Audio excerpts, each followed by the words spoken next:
नमस्कार दादा. नमस्कार.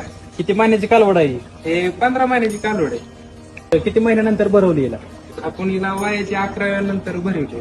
11 महिने पूर्ण होत असताना तिला पशुखाद्यामध्ये कोणतं प्रोडक्ट वापरलं तुम्ही? आपण बारामती अॅग्रोचं पोषण वापरलं गाभण व्हायच्या अगोदर.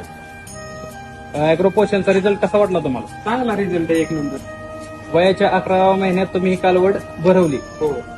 आता 11व्या महिन्यानंतर तुम्ही कोणतं सिमेंट भरवलं? माझा ज्यावेळेस आला होता त्यावेळेस कोणतं सिमेंट भरवलं? एबीएस कंपनीचं रेडिओ भरवलं. म्हणजे एका सिमेंट मध्येच राहिली. हो, एकदा भरली राहील. आता सध्या कोणतं फीड चालू आहे? आता बारामती अॅग्रोचं गर्भिणी चालू आहे. गर्भिणीचा काय रिझल्ट वाटतो तुम्हाला या कालवडीकडे बघून? गर्भिणीचा रिझल्ट चांगला आहे. आता तुम्ही तर बघताय समोरच आहे. म्हणजे काय फरक काय वाटला तुम्हाला गर्भिणी? तब्येत बिब्येत स्ट्रॉंग राहते. वजन तिचं जसं पाहिजे तसं भेट. कालवड विल्यानंतर किती दूध देईल असं तुमचं म्हणणं आहे? 25-30 लिटरच्या दरम्यान चलत.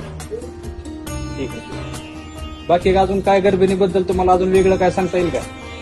गर्भिणीचा रिझल्ट असा आहे साहेब, आम्ही चारतो. गाभण राहिल्यानंतर वासरांना गर्भिणी चारली पाहिजे आणि प्रत्येकाने वापरली पाहिजे. गर्भिणीचा रिझल्ट 1 नंबर आहे.